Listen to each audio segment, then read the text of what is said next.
బేసిక్‌గా జత్వాని ఇష్యూ అప్పుడే మనం కూడా మాట్లాడుకున్నాం. పారిశ్రామికవేత్త పారిపోయేలా చేస్తున్నాం మనము అన్నటువంటిది. అదే జరిగింది. అయితే ఇక్కడ 3,00,000 అనేది తప్పు. అతను పెట్టుబడి పెడతానంది 8,800 కోట్లు కడప స్టీల్ ప్లాంట్‌కి సంబంధించి. తర్వాత ఇంకొక 50,000 కోట్ల రూపాయలు రాష్ట్రంలోని వివిధ ప్రాంతాల్లో పెట్టుబడి పెడతానన్నాడు. కాబట్టి పెట్టుబడులు ఓవరాల్‌గా చూస్తే అతను 55,000-60,000 కోట్ల రూపాయలు ఆంధ్రలో పెట్టుండేవాడు. అది ఆగిపోయింది. 3,00,000 కోట్లు మహారాష్ట్ర పెడతానన్నటువంటిది ఏం మనకిస్తాననలేదు అతను. అక్కడిది సపరేట్, దాన్ని దీన్ని కలపకూడదు. అయితే దావోస్ ఒక పాఠం అయ్యింది మనకి.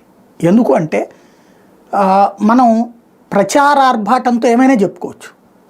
వాస్తవం సుదూరంగా ఉంటుంది, నిజంగా ఉంటుంది. వాస్తవం అనేదే నిజం కదా. వాస్తవం అంటే నిజం. ఇంకా అందులో తెలుగులో ట్రాన్స్లేషన్ చేసుకోవడం తప్పించి ఏం లేదు.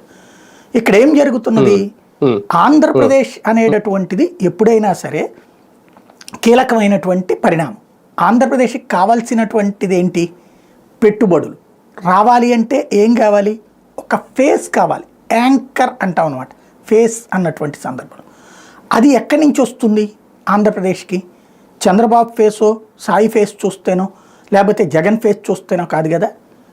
ఫేస్ అంటే ఏంటి? ఇండస్ట్రీకి తనకి మౌలిక వసతులు అద్భుతంగా ఉండాలా, తక్కువ రేటుకి భూమి దొరకాలి, తక్కువ రేటుకి కూలీ అంటే వర్కర్ దొరకాలి, తక్కువ రేటుకి స్కిల్డ్ లేబర్ దొరకాలి, తక్కువ రేటుకి కరెంటు దొరకాలి, తక్కువ రేటుకి నీళ్లు దొరకాల, అలాగే ప్రభుత్వంతో ఇబ్బంది లేనటువంటి విధంగా అనుమతులు దొరకాల, తర్వాత ఇబ్బంది పెట్టకుండా ఉండాలి.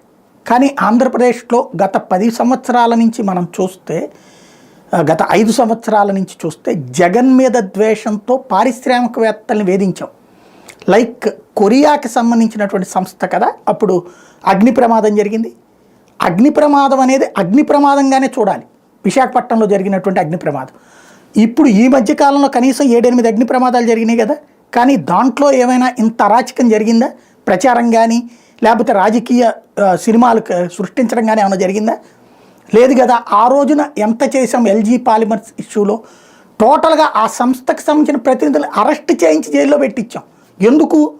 అధికార పక్షం మీద ఒత్తిడి తెచ్చి నువ్వెందుకు చేయవని చెప్తే అధికార పక్షం ఆ రోజున వాళ్ళని అరెస్ట్ చేసి జైల్లో పెట్టి ఆ సంస్థ కార్యకలాపాలని ఆపేశారు. పర్యవసానం రేపు పొద్దున ఎవడన్నా ఇక్కడికి విదేశస్తుడు వచ్చి ఇక్కడ ఈ 2 రాజకీయాలు ఎవడన్నా ఇక్కడ ఒక చోట వ్యాపారం పెట్టేటప్పుడు గబక్కని తెచ్చేసో 100 కోట్లు 1000 కోట్లు పడేసేస్తారు ఇక్కడ.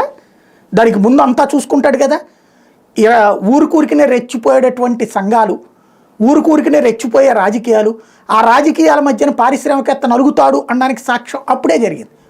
అది సీన్ కట్ చేస్తే అక్కడ ఇది శ్రీకాకుళం దగ్గర ఏదో ఫ్యాక్టరీ పెట్టాలనుకుంటే, శ్రీకాకుళం విజయనగరం దగ్గర వాళ్ళదంతా పెట్టడానికి పెట్టుబడి అంతా ప్రిపేర్ చేసుకున్న తర్వాత దానికి వ్యతిరేకంగా థర్మల్ పవర్ ప్లాంట్కి సంబంధించి ఉద్యమాలు చేశారు. దాంతో అక్కడ ఫ్యాక్టరీ పెట్టడం మానేశారు.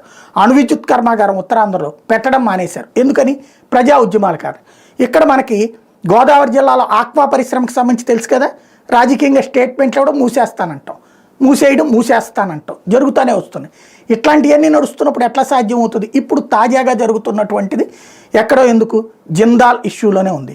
జిందాల్కి జగన్ ఫేవర్ చేశాడు. It's clear. ఆ అమ్మాయి నుంచి తను ఇబ్బంది పడుతున్నాడు జిందాల్ అన్నటువంటి విషయం జిందాల్ వచ్చి చెప్పుకుంటే ఇక్కడ తనకి ఫేవర్ చేశాడు. అమ్మాయి గురించి ఇతనికి ఇచ్చిన ఫీడ్బ్యాక్ వేరేగా ఉంది కాబట్టి చేశాడు. బట్ అక్కడ జగన్ మీద ద్వేషంతో ఆ అమ్మాయిని తీసుకొచ్చి కేసులు పెట్టి ఐపీఎస్ని జైల్లో పెట్టడానికి ట్రై చేశారు. పోలీసు అధికారుల మీద కేసులు పెట్టారు, రాజకీయ నాయకుల మీద కేసులు పెట్టారు. జిందాల్ అనేటటువంటి వాడిని ద్రోహిగా, దొంగగా, దుర్మార్గుడుగా చూపించారు. జిందాల్కి అది తెలీదా? అతను ఇంకా మళ్ళీ ఇక్కడ పెట్టుబడి పెడతాడు. నేను ఆ రోజునే చెప్పా, ఇతను పారిపోతాడు. ఎందుకు పెడతాడు? ఎవడన్నా బూతులు తిట్టించుకునేటటువంటి చోట్లన భయపడేటటువంటి వాడు ఏ పారిశ్రామికవేత్త భయపడి రూపాయి తెచ్చి ఎవడో పెట్టడు.